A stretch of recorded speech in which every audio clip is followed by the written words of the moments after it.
Did you know that the small town of Karoi has produced so many big names in the music industry? And some of the names that quickly come to mind include the late Prince Tendai Mfurutsa of the barbed wire music, who produced the hit Character, Michel Jambo of the Vimbiso fame, Laki Mumiriki, Joseph Souza, Biggie Tembo, and Admire Kasenga, among several others. Admire Kasenga of the Ngosimbi crew was born on 20 November 1970 at Chiumburukwe Farm Compound, Urungwe, and later died on the 4th of October 2004. He became a household name after releasing a number of hit songs such as Androda, Chitima Nditakure, and Pamchato wa Tobias.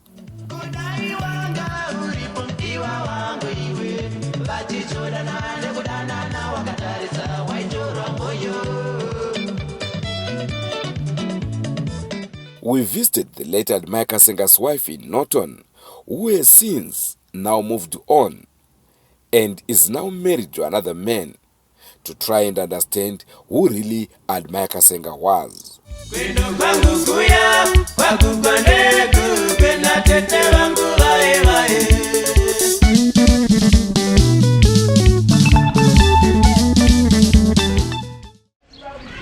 Hello viewers, welcome to this week's edition of the program Forever Missed. My name is Andrew Neshamba, and today we are in Norton, Maridel to be more precise, where we are visiting the late Admire Kasenga's homestead. Enjoy your viewing.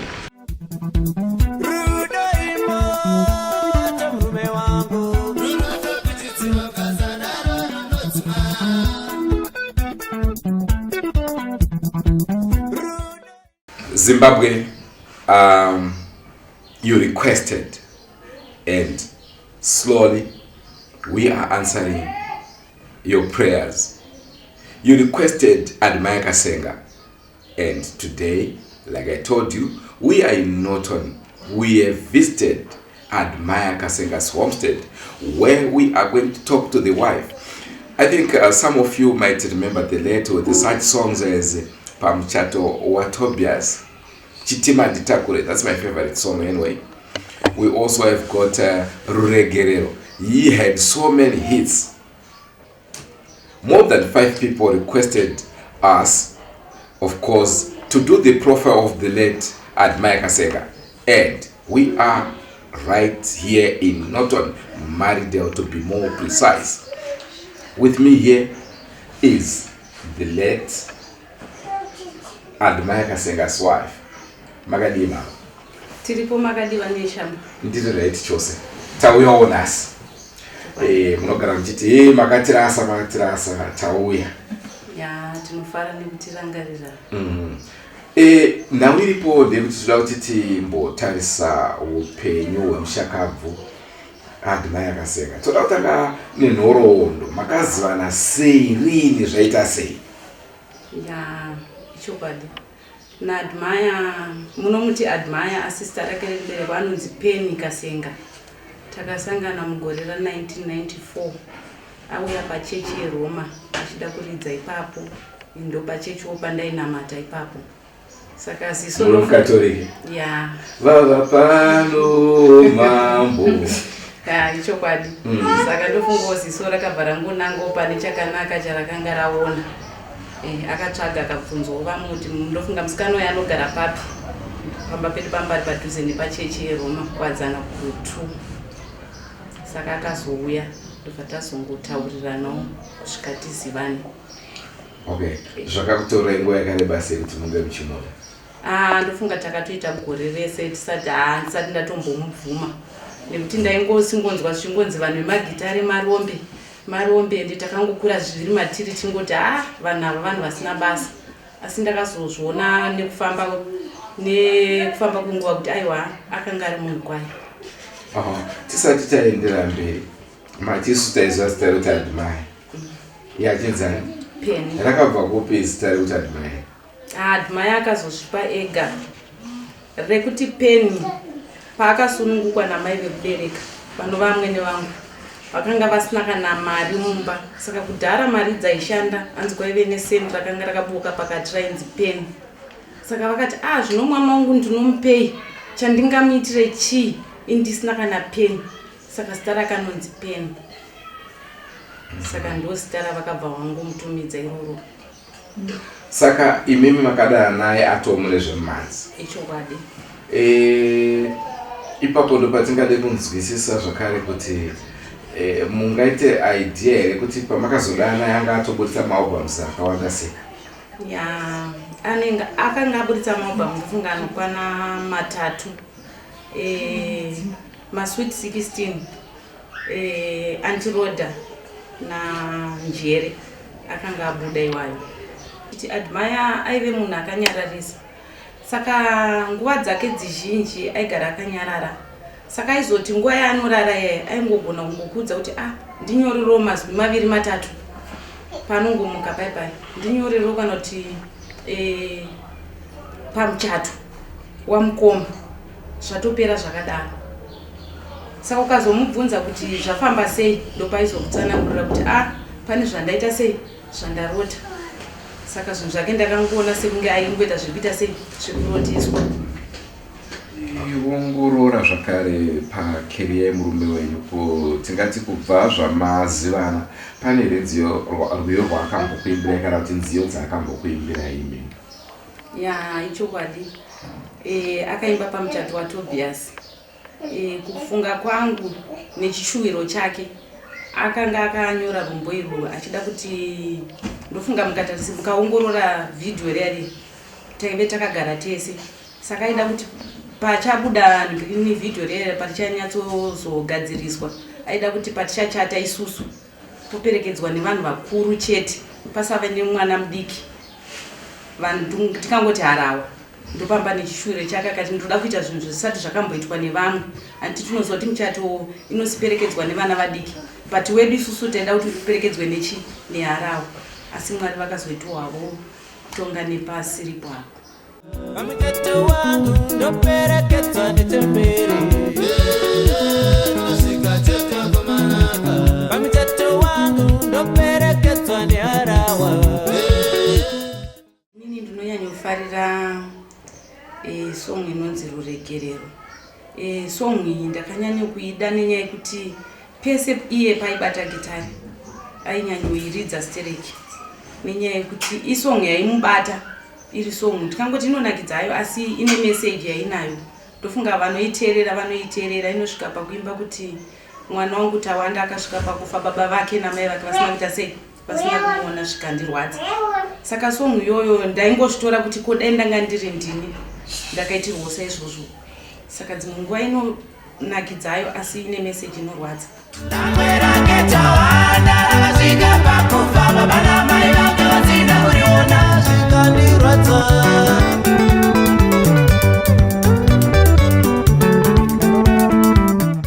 Pane rumwe rukupera kwambofamba richiti mukadzi waAdmire akadzinga vana vaAdmire iwayo makuwa. Ndofunga zvamuri kuona kuti vana vaAdmire ndinavo tinodanana tinowirirana. Saka vanhu vanongotaura chete ngoti panofa munhu nemunhu ane matauriro ake. Asi inini nemhuri yeKwaKasenga ndinambobuda mairi tinowirirana tinodanana hapana chakaipa ipapo. Admire anga ari munhu akanyanya kunyorova zvisingaite zvekuti kuti unyatsoziva kuti munhu akatsamwa kana kuti ari kufara here zvaitonetsa. Ende munhu wewe kuti kana mukamutadzira akangotora gitari rake akangobudawo mamuri imomo nyangwe makonana nguva iyoyo akangobuda mamuri imomo panodzoka zvakwariye zvinenge zvatoita sei zvinenge zvatopera kudhara. Saka tinomutora tichiti munhu anga ari chinyerere anga asingade zvekutaura kana zvekutukana nevanhu. Admire munhu anga akangogara akangozvinyarirwa munhu anga akangoberekwa akangodaro. Kupa kudya? Pakudya aifarira raisi nechikeni ndozvinhu zvainyanyoti. Kanyangwe achibva kwamutoko aivanzoridzira kwamadzeka aitotaura kuti maine ndibikirewo raisi nechikeni. Ndo chikafu chake chaaifarira. Kudzishamwaro kwanga iri shamwaro here munzvimbo kana kuti anga ari munhu aingogara ari ega? admaya ndikati anga ine shamwari ndinge ndichinyepa nekuti munhu wese aingomutora zvakangofanana zvakaenzanira kuti waungouyawo anongokutora achingokuti zvauri kuda panguva yacho ndo zvaanongokubatsira nazvo asi kuti nditi shamwari yake yandonyatsoziva chaichaiyo ndinambobvira ndakaiona. Vaimbi vakawanda vanozikanwa nekunwa doro, kuita zvinodhaka. Anga ari munhu angakaita sei takatarisa area iyoyo? Admaya anga asingapute foja, anga asinganwe hwahwa, zvese izvozvo hapana chinodhaka chaitora.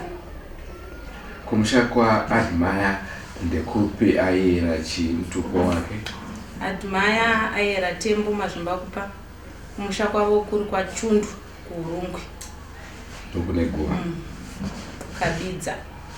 Tichiongorora kurarama kwenyu murume wenyu ashaika, tingati pane zvamuri kuwanawo here kubva mubasa remurume wenyu zviri kukuraramisa? Ichokwadi. Ndofunga Zimbabwe Music Rights Association ine maroyalties ainotipa musi wa 1 June gore rega rega. Koya Grammar Records inotipa mari after 3 months. Asi pari zvinezvi Grammar mari yacho yashoma, inogona kuya dzimunguwo iri $5 RTGS, kuratidza kuti zvinhu zvide zvinezvi zvinenge zvakutsikira pasi. Asi kudhara hataimbowana zviri mari yakatinakei. Chichemo chedu kuzemura ndofunga ndechekuti vari kuti maroyalties izvo zvatakabva kunotora nda 2017 of which zvinenge zvitoreva kutoti vari kumashure vanenge vachingotaura kuti ZBC haisati yaita sei, haisati yabhadhara. Saka kuti tizive kuti ichokwadi here kana kuti kunyepa hatizivi, nekuti chokwadi chacho hatina anogona kutiudza. Even ma-annual meetings atinoenda havagoni kunyatsopapindura ipapo. Saka hatizive kuti mari yacho ichauya here kana kuti haichauyi. Uyu watomubvunzo watakutokumbirawo kuti kana uchisvika ngausvike hawo tipindurwewo tizive zvinenge zviri kutora nzvimbo. Inini nemushakabvu ndofunga takaita mwana musikana mumwe chete anonzi Nether Tafatswa Kasenga. Saka aive nemwana 1? Aiwa, aiva nevana vaviri. Achinditora ndofunga akanditora akandiendesa kuMangura, kuriko kwandakanoona mwana wake musikana mukuru anonzi Pretty Kasenga. Ndo vana vake 2 akasiya. Mudzimai wake achiri kwere? Asisiko. Asisiko. Alright. Chitima ntakure ndiende zvangu kune mwana uye tinosvika chete vagomanaka vanoda kundiperekedza mira inotoni vagomana. Kwazivai muri yeZimbabwe, ndine urombo kukanganisai chirongwa chamanga muchiona kana kuti chamuri kuona. Rangu zita ndinonzi Andrew Neshamba. Chiripo ndechekuti tichaendera mberi tichikupai nhoroondo yevaimbi, tichikupai nyaya dzakasiyana siyana dziri kuitika munyika. Asi sezvamunoziva imi nekuoma kweupenyu, iyezve toda kunge tichienda nzvimbo dzakaita sana Chipinge, makaona makomo enyanga, nzvimbo dzakaita seMount Darwin, nzvimbo dzakaita sekugokwe, inzvimbo dzakasiyana siyana. Asi isu takasiyana nehurumende kuti vanenge vachikwanisa kunge vachipa mari dzefuel dzekufambisa. Isusu hatina anotipa mari idzodzi, asi chido chedu ndechekuti tinge tichienda kunzvimbo dzakasiyana siyana. Tingatarisa kana nyaya yaAdmaya Kasenga akavigwa kuUrungwe, asi kuti tiendeko tinge tichikuratidzai paakavigwa zvinosanganisira kufamba nekuoma kwaita upenyu. Isusu mari dzedu dzatinowanawo mukufambisa paya patinokupai nyaya dzevanhu vanobatsira vakasiyana siyana. Kana makuda nhamba inemi kwatiri, tiri kukubhadharisai madhora anokwana kuita $3 ekuAmerica kana 30 bond ecocash, kuitira kuti tikwanise kuendera mberi tichiwana mari yefuel tichikupai zvinofadza. Ndicho chekutanga. Chechipiri, tine nhau yevana sekuru, vana baba, vana mama vedu vakura. Kana iwewe zvakare, pauchafa iwewe panosara pasina kana nhoroondo yekuti waive ani panyika. Ndiro basa redu, tishedzei toita documentary upenyu hwako, tichiongorora kana ukada kutoenda nesu uchitiraidza paukadzidza kuprimary, paukadzidza kusekendary, basa rauri kuita nhoroondo yako unoyera chii? Dzimweni nguva Mwari atonga, wafa, kamwana kako kawasiya kari kadiki, kana kuti mhuri yako yawasiya haitombozoti dzinza ranyu makabva kupi. Hepoka zvabva zvakosha nekuti kadhokumentari ikako kakuzoita kuti madzinza nemadzinza anga achiziva kuti iwewe ndiwe ani. Ndatenda hangu nekuteerera kwamaita, asi ndisati ndabva ndoda kukuzivisai kuti zviya zvamunoona kana tikaita isusu nhau dzevaya vanorapa n'anga maprofita, chatoda kukuzivisai isusu tiri veDrumas Media hatipo pakuti vanhu ivava vari kugona basa kana kuti vari kukanganisa. Kana vachinyepa ndizvozvo, kana vachitaura chokwadi ndizvozvo. Isu chedu kupakura chete zvavari kuita. Naizvozvo kusagona kukubatsirai kwavo kana kugona kwavo hazvinei nesu isusu veDrumas Media. Chienderai henyu mberi nekufara muchiunzwa nhapitapi yatakakupakurirai svondo rino. We also spoke to Master Kasenga, son of the late Admire's elder brother, who was the sound engineer of the group, and shared his memories of the Ngosimbi crew with Drumas Media. Ini ndinonzi Master Kasenga Jumwa. Ndiri mwana wemukoma wa Admire Kasenga.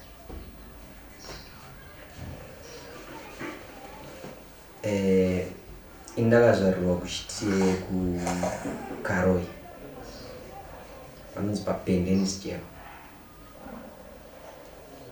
Ndo pandakakurira. Ndopatazotamira kwaChundu. Inonzi kuChitindiro. Ndopandakakurira. Kuti ndizodzoka muno muHarare, kuti ndizoya kuno kuHarare. Ndakadaidzwa nemushaka Admire Kasenga. Achigara kuWadzana. 1998 na May. Ndakangana mazuva. Ndopanga abuditsa album rake rakanzi Regerero.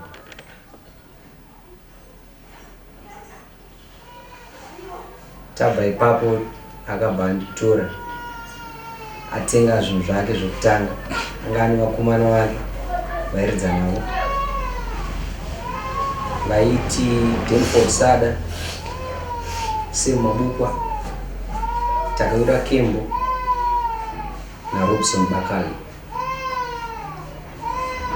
Ndo vanga varipo na Shavero na Hebert, ndo vanga vari vakomana vavo. Ndopandikatanga zvevanhu. Paipapo ndikatazobva muHarare ndikauya kuno kuNoton. It was 2000. Iroro gore na 2000 yacho ndiyo yavanga vawanana namama vatinoti ndo mama Mai Kasenga, Mai Nenda. Vatauya kuzogara muno muNoton. Takagara singaiti namunzi vangu aitoti mama ende ndo vakandichengeta kubva mukuwadzana kusvika muno kusvika nanhasi. Ndivo vanotoziva kuti master aripo kwangona. Nyangwazvo ivo vachigara kuno kuMaridheri vachigara kungona, asi tiri pamwe chete. Tichitaura hedu panyaya dzamubaba, inini handina kana chandikaona chakashata pana baba. Nokuti baba anga ari munhu anga akanyarara sezvamanzwa zvichitaura.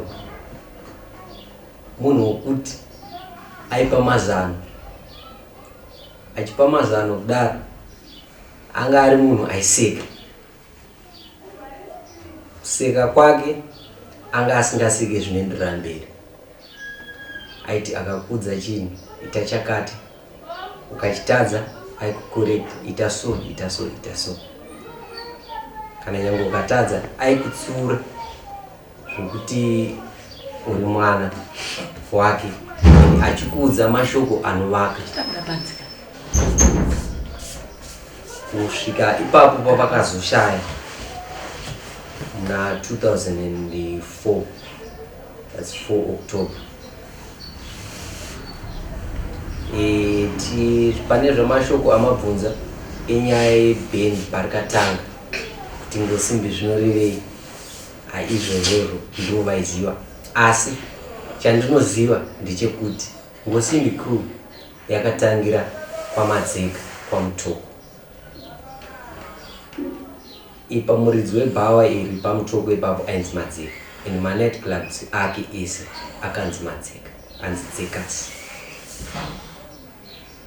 Nevakomana vanoti Denford naSem Mabukwa naChomi naivo.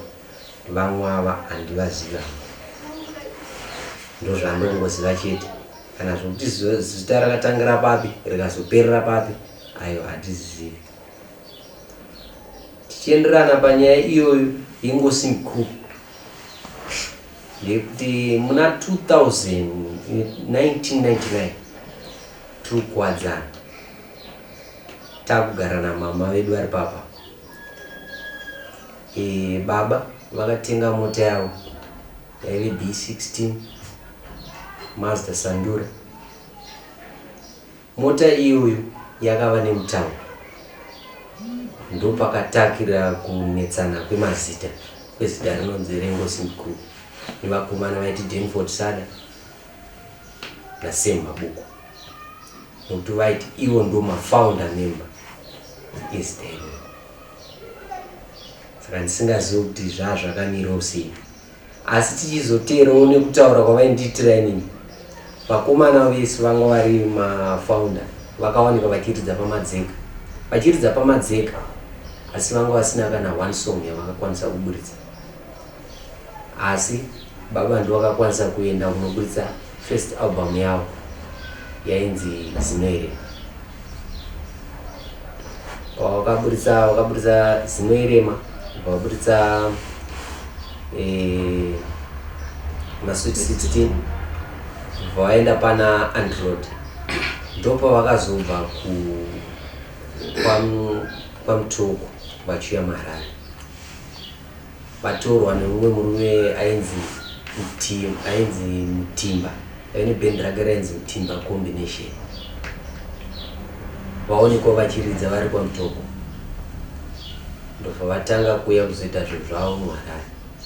Vachibva ipapo ndobva vatorwa nainzi Joseph Maredza, aive manager kuOld Metro. Ndiye munhu akazovasimudza kusvika vazotenga mota iyoyo yavanga vari nayo. Tikabva kuHarare tikauya muno munotoni. Tasvika muno munotoni takagara kuNgoni, tikabva kuNgoni tikaenda kumaFlamingo. MaFlamingo, Denford aive bassist, Sem aive rhythmist. Sem ari rhythmist ndiye akabvuma kuuya kuno kunotoni, asi Denford akasara kukwadzana, akati ina handikwanisi kuenda kunogara kunotoni. Munhu watikauya naye ndiSem Mabukwa naRobson Bakali. Robson Bakali anga asati akubata bass guitarist, asi zvakaramba Denford kuuya kunotoni, Denford ene Robson akabva atanga kudzidziswa bass guitarist, ndobva ave bass guitarist weNgosimbi Crew. Ipapo tiri mu2000 Sem Mabukwa akabva ati inini zveNgosimbi Crew handichada, ndakunoronga rangu group. Vaenda kunoronga group rake rainzi Concrete Sounds, anotanga kunoridza pachitare. Anotanga kunoridza kupi pachitare iri kupi tichienda bvo ipapo ndopa tikasara isusu tichibatana nababa kuzosvikirawo pavakazotanga kurwadziwa nemiri kusvikira vashara. Vakanyatsorwara sei baba? Ini hangu pakurwara kwavaita vaigara namama. Ndaiti inini ndandiri engineer wavo, ndaita zveengineering wasetura magitari nekuenda kunoitsvaga mashows ekuisa maposters. Ndaiti vakandidedza kumba vaingonti master, miri yangu haisi kuita sei, haisi kuita mushe. Asi semunhu mukuru anenge achingotaura kuti miri yangu haisi kuita sei, haisi kuita mushe, havanga vasingandibudire pachena kuti chii kuitika. Asi ipapo mai ndo vainge vachiziva kuti chii kutora nzvimbo, nokuti ndo vaigara vanavo nguva refu yakanyanya, nokuti ndawanzobuda. Mazuva angu ekugara munomu notoni anga ari mashoma, akawanda acho anga ari kuenda andenge ndatotumira. Vakazosimbirwa nekurwara tiri kusanyati, taita tour yekuenda kusanyati tichienda kugogwe. Ndofunga tatasara ne6 mashows kuti tipedze.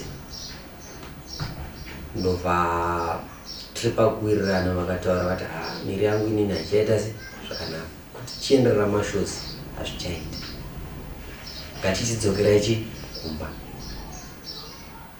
Ndobva tadzoka, ndobva tikapedzerawo mashow ipapo. Vatadzoka vatachitanga kuronga zvekuenda kumusha, vatabva vataenda kumusha. Vakazodzoka muchinoyi, isu tatiri kumusha. Kuzosvikira vashaya, isu tatiri kumusha, vanga vana amai vachivachengeta. Ende tichitenda zvikuru kuna amai, ndo vakanyanya kumira basa nana sekuru varipo. Na panapa mudiki wangu vanga vari ndo 4th born, nzi baba Teddy, ndo vakanyanya kumira vachifamba, ndo vanga vakutobata nezvemota vachidrive vachifamba navo vachienda navo kuzvipatara. Kusvika vashaya panziyo dzese dzakarohana mundara dzese. Ndofarira album iro rakanzi Regere neiri rakanzi Pane Chako ndopana chitima. Ipapo pana Regere ipapo tunenge nziyo nhatu dzandofarira. Pana Regere wacho, pana Giro wakoniwa, kozoita kanonzi Kufandiri Butler, kako ndokafarira. Then pana Pane Chako ndinofarira chitima Ntakure yacho, nekako kakanzi murume wangu Rudo Rwekare wakaisiva, ndo kanonzi Svosvamoyo. Vakapeta maalbums mangani kurarama kwavo? Maalbums vakaita ndisingakanganise i7, nokuti pana zinoerema maSweet 16, Anti-Road, then Regerero, then itobva tauya pana pamuchato waTobias, then tozotauya pana Ziviso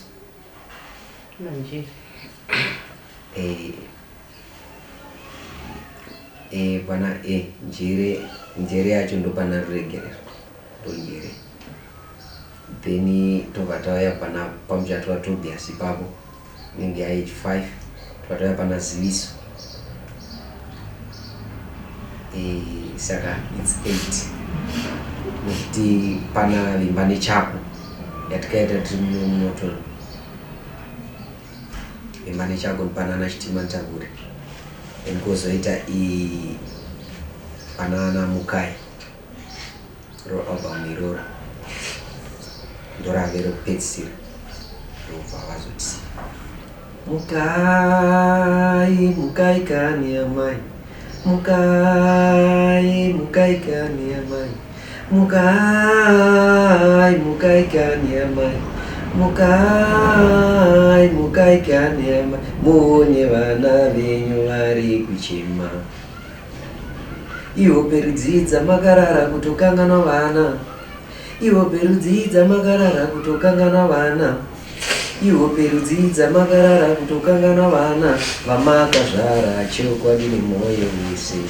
Ivo perudzidza makarara kutokangana vana, ivo perudzidza makarara kutokangana vana, ivo perudzidza makarara kutokangana vana, ivo perudzidza makarara kutokangana. We were also very lucky to meet Kasenga's in-laws, who also emotionally told us how they remember their son-in-law. Kwaziwa muri yeZimbabwe kuti makadini mese ndinonzi Christopher Ishemunoro ndinitezvara wati mai Kasenga. Ati mai Kasenga mkwasha wangu.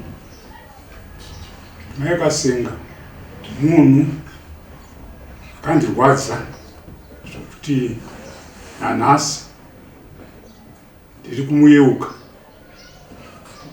Munhu akanga andiroorera anga asina zvake kupedza, asi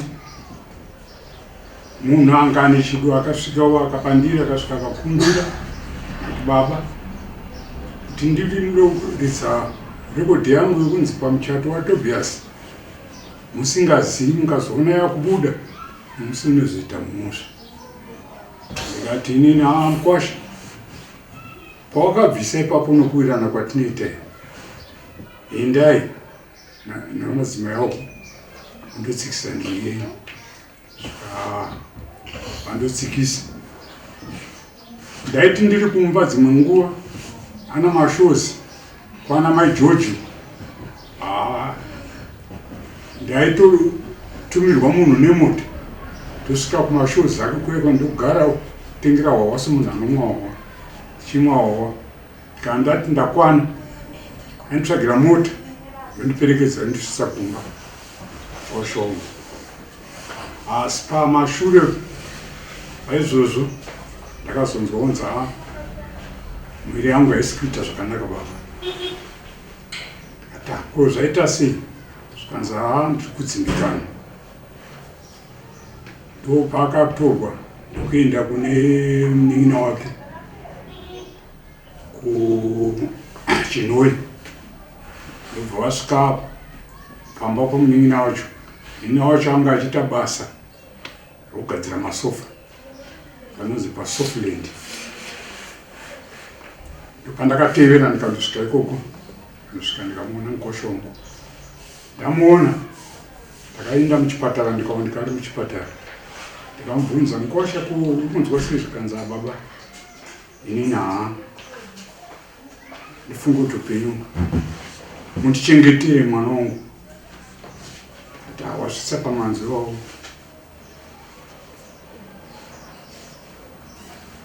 Zvakandibata-bata. Svika iye azoti ndikati ndakudzokera. Zvikanzi baba kana makudzokera unofanirwa kuti uchengete mwana wangu. Wataura sei kumukwasha kuti ndichengete mwana wako? Zvikanzi ndozvandakutaurira. Ndangoti tichidzokera tichiuya pasina nguva tozodzwa foni. Ndobva yasvika zvikanzi mukwasha wenyu kuno hakusisina. Ndopandakadzokera pandasvika kuChinoi hospital. Kusvika kuya ndi munhu wanga asenza musitofu akare ndine mapeni angu. Ndobva ndati nini mukwasha wangu zvaashaya zvanzi anoenda kumusha. Tingaita sei kuti azosvika bhodhi rake risina kuita zvakaipa? Zvikanzi ndotobvisa mari yokuti abaiwe injection yokuti arege kuipa.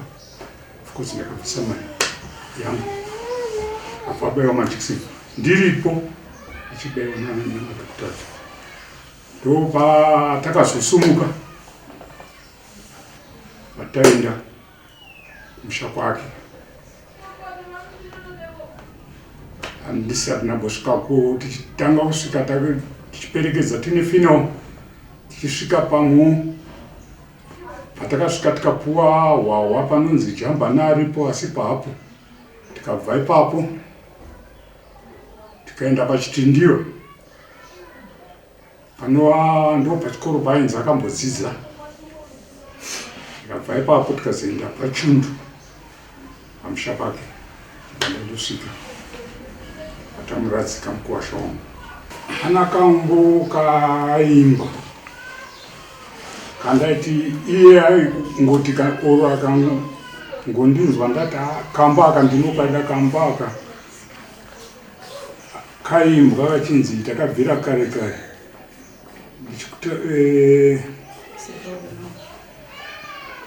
sekaure mawafa chainzi sekaure mawafa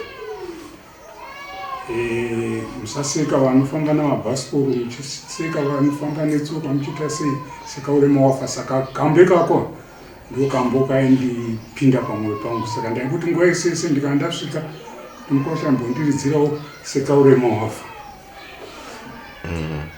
semanyenyo kada kamboikaka ndaikada kunyanya nepamusana pokuti kana ukaona umwe wako akaderera kana asina chaanacho iwo une chinhu chaunacho rega kuseka umwe wako ayo nekuti hauzivi kana uchiri mupenyu mwamusi iwo uchazova pasi pake iye oenda pamusoro saka ndaikada kuti sekaure mawafa kana uchiri panyika hakuna kusekana aiti takabvira kare chingodimba sekaure mawafa ine ndonzi Sifelani Mahungwe ndiri mukorekoro murume wangu ndiChristopher Ishemnyoro.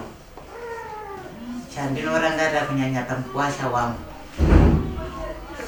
ainditira zvese zvandaida. Ndairaura hove kune kuchivero ainditambira achitakura bhaketi rangu pamusoro achinoisa pamaketi pandaitengesera.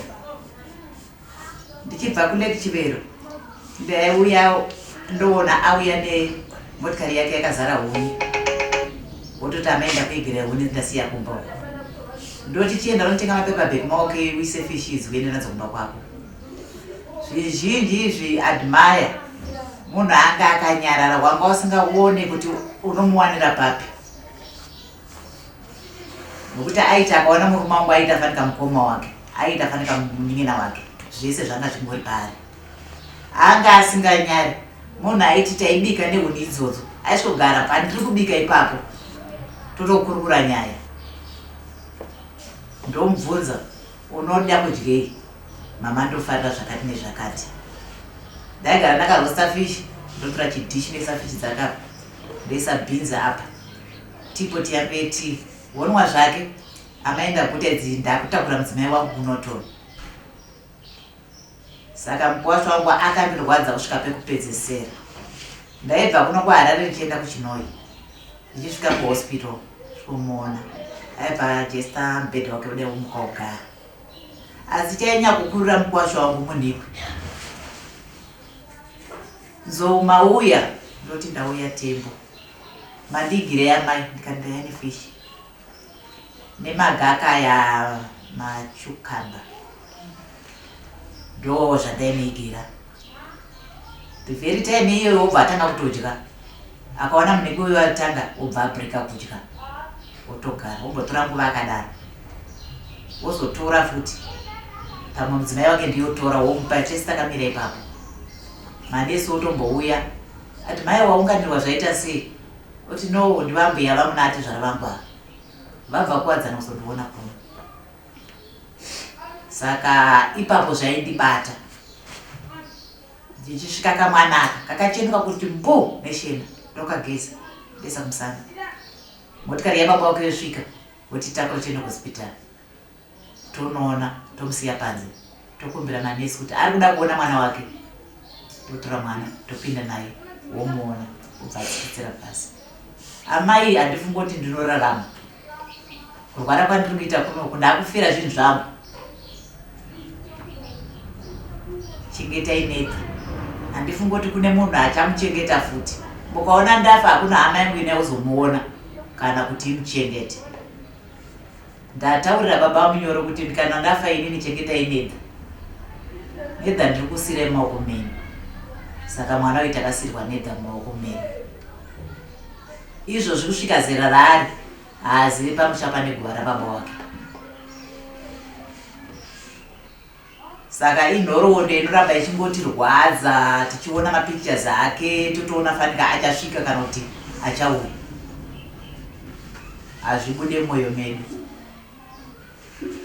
Haakatiroorera amai vake vangu vasati vashaya. Ndaigara navo ndivo ndini achiramba kugara nemuroora wavo aiwa taunogara naamukuru vai vangu ndini ndaigara naamai vaadhimai kusvikira vadzokere kuhuruma.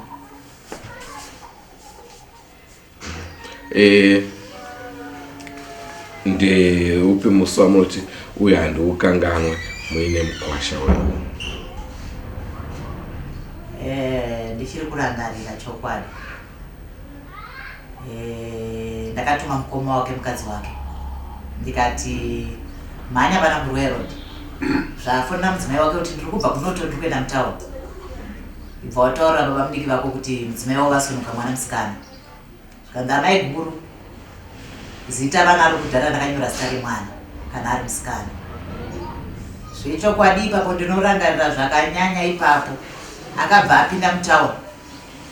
Akabva abata 1 o'clock kudzokupinda muchipatara kuti aone mukadzi wake nemwana. Apinda muchipatara akasvikotora kumba. Anditora kumba ini ndobva tasvipinda motikari ndasvika pahospital.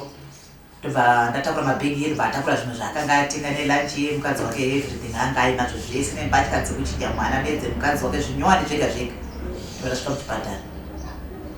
Ndobva ndangosvikotora mwana. Ndobva ndamupa. Ndobva tazobuda muchipatara mbuyo muteze mukadzi wacho akabva discharge. Ndobva tapinda motikari. Ndobva mudzimai aiswa kumba kwangu. Ndobva iye adzoka kuno kunotora. Izvozvo zvinondibata zvikuru nokuti vazhinji vakanga vachitobvunza ipapo kuti ndiani Kasenga here ava ndovambuya vachiri vakabata mwana. Izvozvo zvinondibata. Zvinondifungisa zvakawanda pamusoro pemurume uyu. Inonzi Pretty. Sene muri pachitupa ndiamai. Inonzi Pretty Chiwakati. Ndakaberekerwa kuMahura kwandakakurira ndikaita grade 1 kusvika grade 4. Ndobva ndazobva ikoko tichizoenda kumusha kwakazangara ari kuHurungwe ndichizonopedzisa chikoro ndiri ikoko. Ndingangoti ndakarerwa kusaidi ramai. Semanzwiro andongoita kubva iri nhumbu. Because zvinonzi mama wangu vakaita nhumbu yangu vari kuchikoro vari form 2. Vaita nhumbu yangu vari kuchikoro vari form 2. Didi vainzi vakaramba. Vakati aiwa nhumbu haisi yangu. Nasekuru ndobva vangoti alright hazvina musha. Ndobva vaenda. Ndomanzwiro andakaita. Saka uchizokura iwo kuti uchizoyazoziva kuti ava ndo baba wangu zvakafamba sei? Ndichikura ndaingonzwa mbuya wangu aingotaura achiti baba wako vanonzi adhimai Kasenga vanoita zvemabhendi ndozvandaingonzwa. Saka panguva iyoyo handidi kunyeba hazvisi zvinhu zvandakambobvira ndakashuvira kuti ndoda kutoenda kwavari kana kuti ndotoda unogara navo kana kuti ndikaitonotsvaga baba wangu hazvina kumbobvira zvakayamandiri. Saka ndingati nda form 2 ndopa ndakatoti musi iwoyo kwataitodzidza kwaive kuri sekondari ndangomuka musi uchiti ndati ndakaneta kudaenda kupi kuchikoro ndaingonzwa ungoneta ndokangomva toti chii ndikati ndakangoneta pano ndikunzwa nzeve dzangu dziri kungorira ngatobvunza zvikanzi ko chii ndikati handisi kuziva. Saka ndakatorara ndobva ndatonzwa vamwe sekuru vangu munin'ina wababa wamai vangu ndiye akatouya achiti mazvinzwero tanzania Kasenga aita sei ashaya. Hazvina kundibata panguva iyoyo ndakangotiwo alright ndobva ndatotora sagama ndotoenda kuhuni ndobva ndadzoka. Pandakatozonyatsotanga kurizina kuti mai vangu inini vakafa because mai vangu vakafa ndi grade 5 ndopa vakashaya. Anati mai vangu akafa. Akafuti baba vaita sei? Vafa saka zvakutore vati handisina chi vabereki. Saka mbuya vangu manje semunhu akandichengeta. Vakandirambira. Bozi ndakatovakumbira ndikati anditsvagire mari ndiende kupi kumusha ndaenda kurufu. Mbuya ndobva varamba zvikanzi auende uri wani. Kana zvichitoita tingatotsvage mari toenda tiri 2. But nesituation yekumaruzevha mungweziva takavata toshaya chi mari. Panangoti alright was mbuya vangu ndokumusha kwavo ikoko kwana tete. Ndokaitawo kumusha kwavo. Zvanzi hatinozobvunza nani anagogwe kuti nyara dzirikodini. Then tozokuta kuti kwanzi kuita sei kuita. But hatinokwanisa kuitika. Vakangotsika-tsika. Vakazongondiburitsira murumu kuti ako ukaenda ukasazodzoka. Ndozvavakangokwanisa kutaura. Ndobva ndatoudza ndikati aiwa handite sei handiregedze kudzoka ndinodzoka. Zvikanzi aiwa hauendi. So tinozongodzwa kuti zvakafamba sei. Asi pari pakati ndiri grade 7 kwakauya bamukuru baba atete. Zvezvo kuti vaitopfuurawo vachitoenda kwavaitoenda nehama yambuya vangu. Mene kwavaitoendawo. Ndofunga madhezi ndova vaifambira nezvekufa kwatete. Saka pane kwavaitoendawo vachiti zvinhu zviri kunetsa chichi. Vakatosvika usiku. Ndobva vasiya vatoninyepera zvikanzi zvatakuziva kwauri tichaita sei tichadzoka. Ndobva ndatoti alright kati havana kudzoka. Vakabva vatori kuenda zvachose. Saka ndazova kuno kuHarare muna 2006 ndauya kuHarare. Vasekurongwa ngondozo zvikanzi iwe unoziva makuriro awakaita. Wakuenda kuHarare ndiwe uchaziva kuti kumashure ndakasiya chi vanhu. Ende zvishuwa ndakatoya mai vanga vatondidaidzawo vasina kusvikowirirana. Manangobva mana ndina kwana sekuru. Munina wasekuru vangu baba vamama. Vandagara ikoko. Ndatozowana vamwe mai vandakazogara navo. Ndagara namai ndobva ndakazosangana nababa vevana vangu. Handinavo mishina kudzai. Saka ivo nenyaya yekuti vanokoshesawo chivanhu ndevekwamutare. Vakati isusu kana taakunourora kumusha kwenyu hatiroore tisingazive chi kwana baba. Ndobva atondipa mari. Zvichiwa ndakatoenda kumusha. Ndatoenda kumusha munhu anodza mbuya nasekuru. Mbuya nasekuru ndobva vatonditi alright ita sei enda. Havana haundiperekedza ndikaenda ndega. Mai vavo mai vambuya vangu ndovakazondiperekedza kumba kwana baba. But ndichisvika ikoko matambirwo acho andakaita semunhu angaenda kunosiyiwa. Ndakabva ndatonyepa. Ndakaudzwa ndikufanira kudzokera kubasa. Saka ndichaita sei ndichagarisa. Ndakangosvikawo ndatongoona kuti hapana kana munhu akambonondiradza guva. Hapana.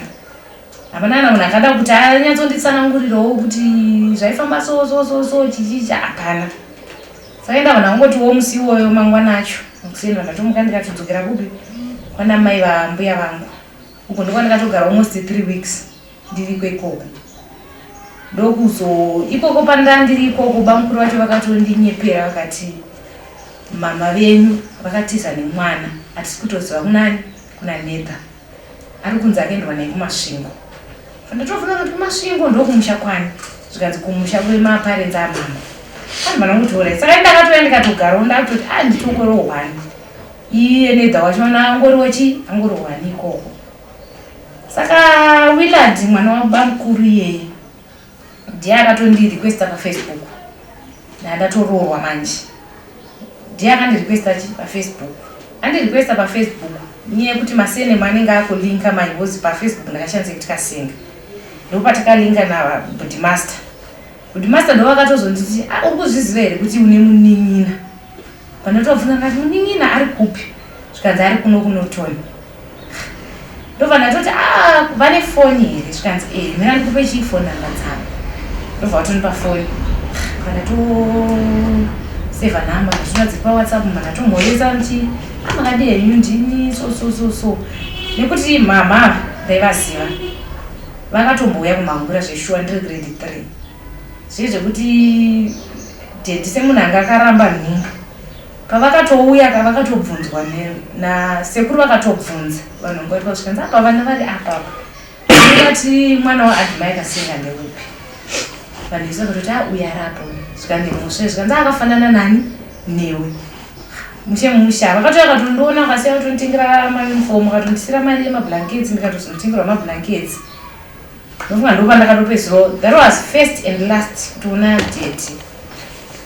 Ndobva vatoita sei vatongoenda vakangotiwo ndichadzoka ndobva vaenda. Saka budmaster vanipa nhamba ndakabva ndataura namama akati aishuwa kuno kune chii kune munin'ina wako ini hamuna ndiri kurememba uri kupi kumangura bana ndisaziva kuti muchiriko here. Ndobva ndatozotaura nanedha ndotanga kutosendera mafotos kuzvatakatofanana. Wiki iroro ndora ndakabva ndatongoita sei ndatotsvaga mari ndatoya kunoko ndatoyozomuona ndatoona takatofanana.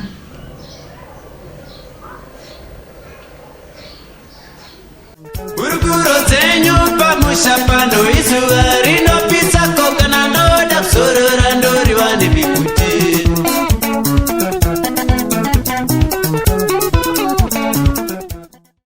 Ndomuswa ndakatanga kuziva kuti ndiri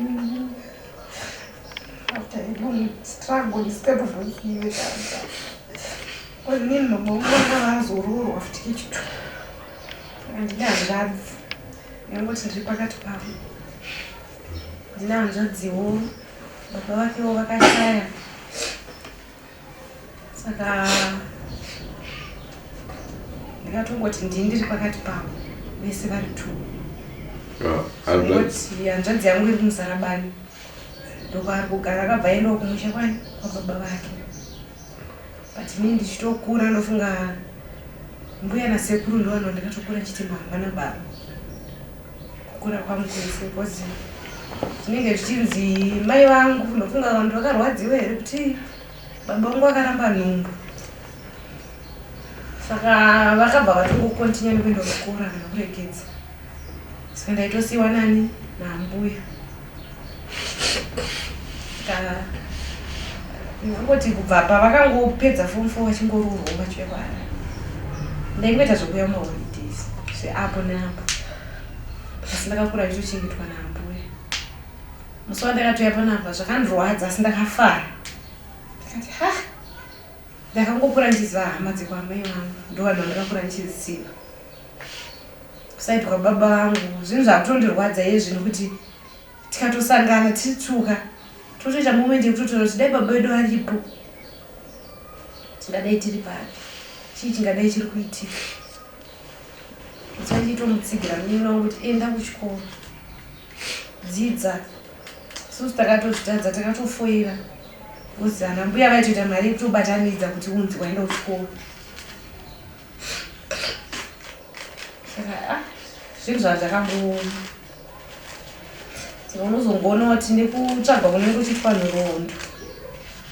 nhoroondo dzinototaurwa dzichitaurwa kudai ndo pandototanga kutozivawo kuti ndo zvaiitika ndo upenyu hwavaitorarama. But handina kana dhehwanira ndingati kana ndakambogara pasi mai vangu vakandiudza kuti baba vako vanga vakadai handina. Uya kwandotoita kunofu kwandotosvika nditotanga kutozwa nenda baba vako vaiti zvakati ndini mwana wangu akadai akadai ari kwakati. Asi inini handina kana dhehwanira ndingati ndakagara nawo pasi tikataura. I understand we are also into music. Tell me more about that. Music zvinhu ndingangoti ndakangokura ndichingoziva kuti ndine voice nogona kuimba like kumachechi ndaitongoleadwo kukwaya zvichingodaro. Saka ndakazongofunga kuti inini ndoda kutomboitawo zvemusic. But takangotiregedza nembotanga ndaremikisa song yani yamudhara pamuchato waTobias takairemixa yakabuda ozi pasong yadhedhi takadiscover kuti waive mubvunzo kuti waive uri kupi olalong munhu achibvunza but hapana kuwanika chimhenduro. So we decided kuisa kamhenduro like kuti the reason why ndanga ndisingawaniki is because of this and that. Ndozvatakazokwanisa kuita kana kunyanyorebawo zvako adiki kana ngopfupikawo. But problem manje atiri kusangana nayo ndeyekuti inzi yanyatsoita wacho akatiitira haari kutadza kuti gadzirira sound ndokuramba kubuda. Saka isati yakutotenderera kumaredhiyo yatova netime. Saka ndoziva zvona tandatongotirekedzai timbozvimira takadaro svika tawana unozokwanisa kuti sei kutiitira. Remix yepamuchato waTobias ndakaita napasta vekunoko vanonzi Emmanuel Chikaponya, ndivo vakazoisa reply pasong, ndivo vakazoisa reply ipapa. Saka like mimi ndechiti waive uripindiwa wangu iwe vachitodana nekudanana vakatariswa nevanhu vose. Saka vanozoreply vachiti shungu nemoyo zvaida kuti ndivepo, nyaya yebasa ndiyo yakazondikunda mudiwa. Sorry. Then vozoti vamwe vanoti smart inotangira kutsoka, ini ndinoti muchato unotangira mumoyo. Ndo kapati katikazongoisa chitikako, but otherwise kumashure kwese like face takangotitora pasong.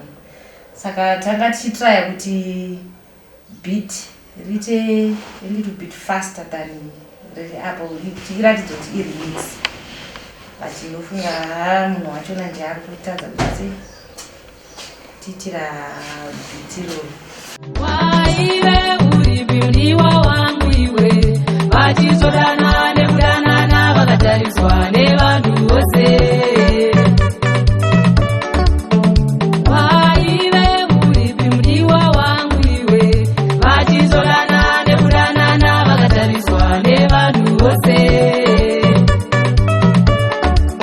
Kudai wanga uripo mdiwa wangu iwe vachizodana nekudanana vakatariswa waitorwa moyo.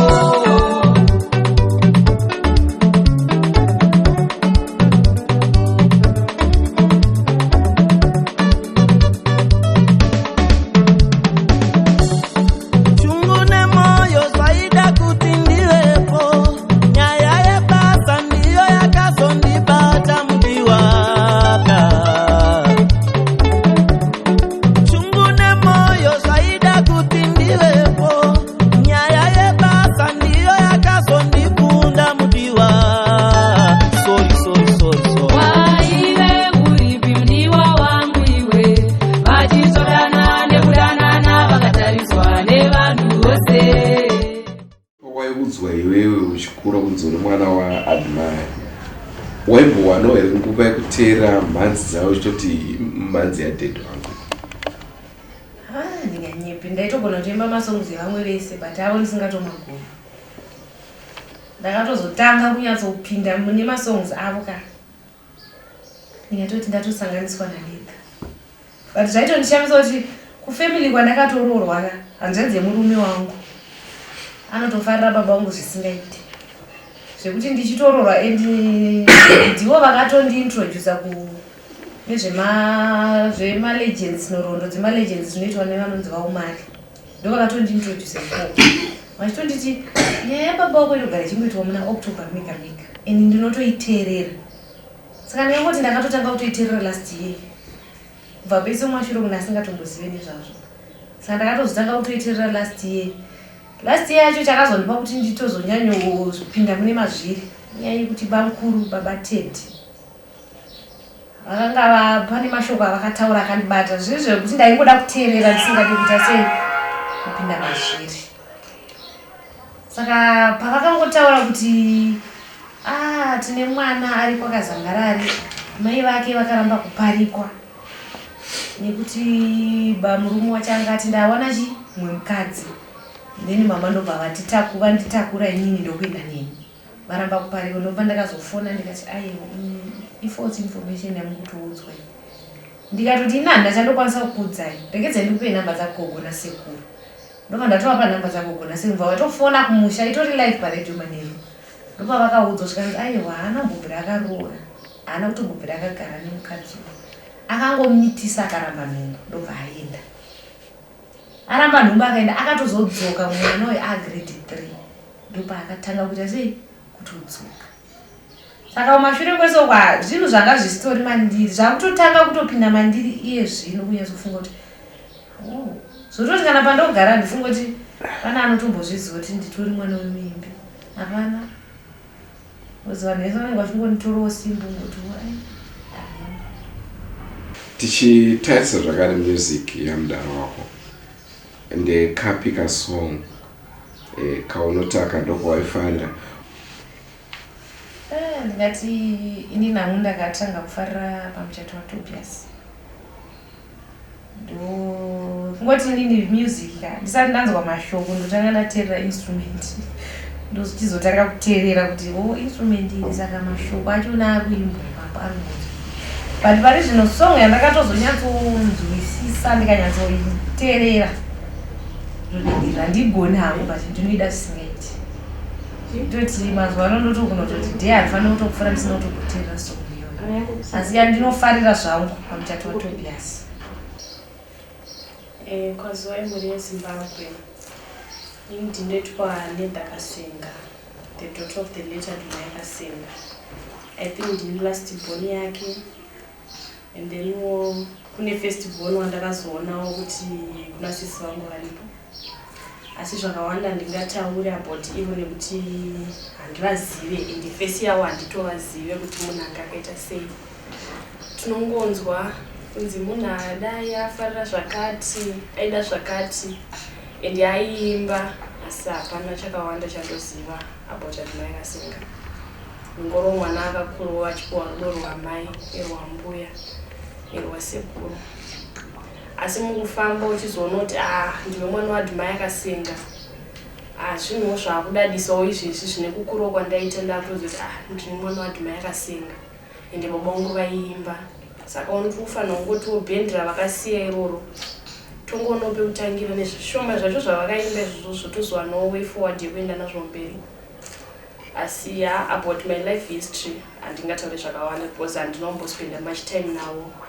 Ivo havo kana vari kwavari ikoko handifunga kuti vane zvakawanda zvavangaziva about inini, asi pamwe vakutozonera kwavari ikoko. Asi ndinoda hangu kuvatenda nekundisira kwavakaita sisi vangu. Uyo ndozvandinoda kuvatenda pasi pano kuti handinombofunga kuti ndingaone sisi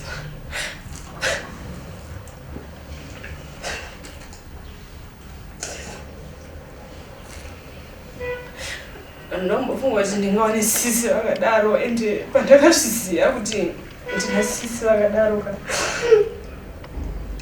zvinhu zvakandirwadza ende namasi totomboita moment yekuti tinogara pasi totaura but dai baba vedu varipo dai tiri papi izvezvi ende ndakatombobvunza mama ndikati mama dai kuri kunzi tete varipo izvezvi dai tiri papi, mama vakatonditi baba wako chishuviro chavo vanga vasingatomboda kuti tigare muno muZimbabwe. Vakatofa vatitoresa mapasipoti kuti tiende kuMozambique ende ndakanyatsofunga dai varipo ka pamwe dai izvezvi zvitiri pane chinano, but Mwari vakaita kuda kwavo ende zvinhu zvacho ndongovatendawo nekuti vakangondisiwo pekutangira ende sisi vangu ndinovada kudarika vanhu vese. Hatisiwo kuti ndingati kudii apoti iwo but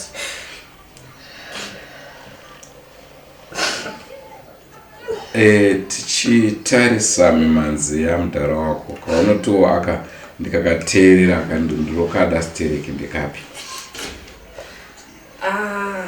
Pamasongs ese adhedhi song yandingati ndinofarira, handingati ndinoifarira asi isong yekuti mai vangu pavaindiudza song ndanyatsoona kuti inovabata ende inofunga kuimbwa kwakaitwa naDhedhika. Vakaimba vachiimbira isusu vana vavo ende song iyoyoyo handingati ndinoifarira asi inondiyochidza zvakawanda ende kuri kunzi kuiteerera ndichinzwa izwi ravo ivo Dhedhi inondisvitsa, inondibaya zvokuti handikwanisi kana kutaura kuti ndinenge ndichinzwa sei panenge ndichiiteerera song iyoyo. Asi handigona hangu kuiimba yese, asi ndine pati yekuti vachingotanga kuiimba mwoyo wangu unorwadza.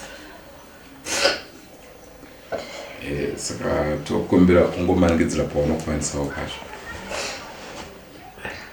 Song iyi handizivi kuti iri paalbum ripi but yakanzi dzidzo.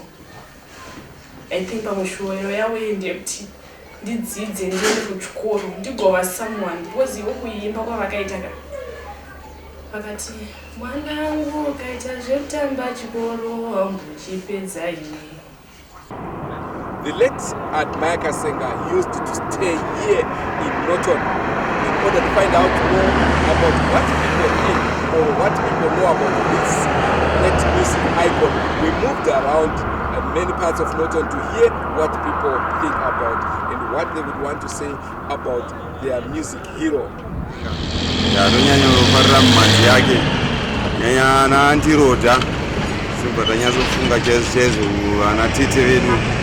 aitidzidzisa manzi yake inotidzidzisa nyakare nekutitora ndozvikuru zvatinofarira mumanzi yake izvozvo. Mbodimbira yatinzi kamboka munoda kaAdmire Kasenga. Waive uripi mudiwa wangu iwe wachizodada nekudanana wakatarisa waitorwa mwoyo ya pamuchato ipapo ya ndingangoti nezvaAdmire Kasenga ndangorangarira pamwe kamboke kuti andirodha ndokandonyanya kufarira because ndokanyanya ndinakidza but mashoko yake aitaura ipapo. Unokatondera uri kupi uyezve pamusoro pei chii chakaita kuti kakunakidza? Chakanakidza inyaya yekuti anzi tarasa unhu hwedu nekuda tasarasa chivanhu chedu nekuda kweunhu hwatanahwo mazuva ano. Saka ndokanozonyanya kundibata mashoko akataura ipapo kuti ana amai vari kumusha isitagara kuno taundi tiri kuvasiya tisaende kunovaona. Ndopanonyanya kundibata ipapo kuti kana tauya kuno kuHarare hatifaniri kuzokunganwa vari kumusha ana mai vedu nevadzimi vedu. Zara Admire Kasenga ndagara ndichiona pamaflats kunhu wakabereka gita ravo vakamira pamuzi. Saka ndowatondera zvakuno musiki yavo yavaidza waive mudiwa wangu vachidana nekutondana vakatarisa pamuchato wavo. Zimbabwe, we have come to the end of this week's edition of the program Forever Missed. It was emotional indeed, very emotional. And we will forever miss him. We will forever miss Admire Kasenga of the Ngosimbi crew. Remember to subscribe to Mass Media. We welcome your constructive views and comments. Don't ever think that we don't read them. From me, Andrew Neshamba, and the crew behind the scene, it's bye for now. We are now leaving Norton back to the capital city of Harare. Titongoi kumbira mukoma Admire Kasenga kuti vachitiimbira chitima nditakure as we go back to the capital city of Harare. Bye bye.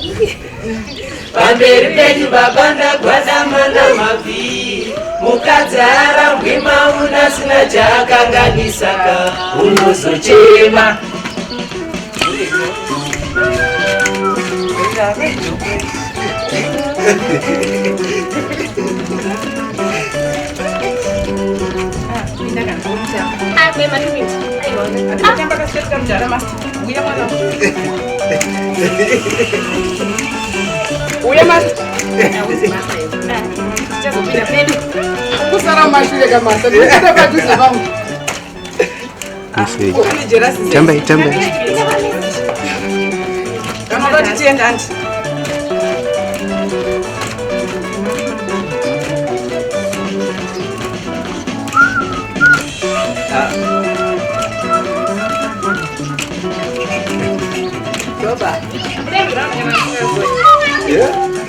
What you put it? Hey! Yeah, so the place go there.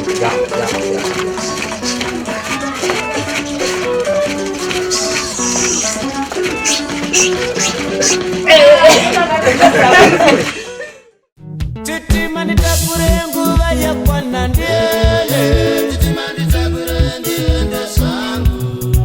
Chitima nitakure nguva yakwana ndele. Mass Media, taking you to another level.